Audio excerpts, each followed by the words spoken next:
Hebreo toko 5. Ny asan'ny mpisorona be. Hebreo toko 5 ny andininy voalohany hatramin'ny 7. Fa ny mpisorona be rehetra dia alaina amin'ny olona ka tendrena ho solon'ny olona hanao ny raharan'Andriamanitra, hanatitra fanomezana sy fanatitra hanafaka ota, dia olona izay mahay mitondra mora ny tsy mahalala sy ny mania, satria ny tenany koa dia mba hodidin'ny fahalemena ihany. Ary noho izany dia tsy maintsy hanao fanatitra hanafaka ota ho an'ny tenany koa izy, toy ny ataony ho an'ny olona ihany. Ary tsy misy maka izany voninahitra izany ho an'ny tenany afa-tsy izay antsoin'Andriamanitra tahaka ny Aarona. Kristy mpisorona be araka ny fanaony Melkizedeka. Hebreo toko 5 ny andininy 5 hatramin'ny 10. Dia toy izany koa Kristy, tsy izy no nanandratra ny tenany ho mpisorona be, fa ilainanao taminy hoe: zanako ianao, izaho niteraka anao androany. Salamo 2 ny andininy 7.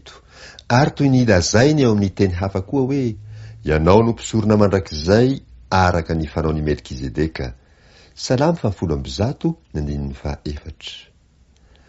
Tamin'ny andro ny nofiny, raha nanao fivavahana sy fangatahana nombany fitarainana mafy sy ny ranomasy be tamin'izay nahavonjy azy tamin'ny fahafatesana izy, sady voahaino noho ny fahatahorany an'Andriamanitra, dia nianatra fanarahana tamin'izay fahoriana nentiny izy na dia zanaka aza. Ary rehefa natao tanteraka izy, dia tonga loharano ny famonjena mandrakizay ho an'izay rehetra manaraka azy, fa notonon'Andriamanitra hoe mpisorona be araka ny fanaony Melkizedeka. Aoka handroso ho amin'ny tanteraka. Hebreo toko 5 ny andininy 11 hatramin'ny toko 4 ny andininy 12. Ny amin'izany dia manana teny maro zahay sady sarotra ambara, satria lalidalovana ny sofinareo. Fa na dia tokony ho efa mpampianatra azy ianareo noho ny fahaelany andro, dia mbola mila izay hampianatra anareo ny abidi-pianarany tenin'Andriamanitra indray. Ary efa toy izay tokony homeny ronono ianareo, fa tsy ventik'anina. Fa izay rehetra mivelona amin'ny ronono dia tsy zatra amin'ny tenin'ny fahamarinana, satria mbola zazabodo. Fa ho an'izay efa lehibe ny ventik'anina, dia ho an'izay manana ny saina efa zatra nampiasaina tsara, ka mahay manavaka ny tsara sy ny ratsy.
fandrianana.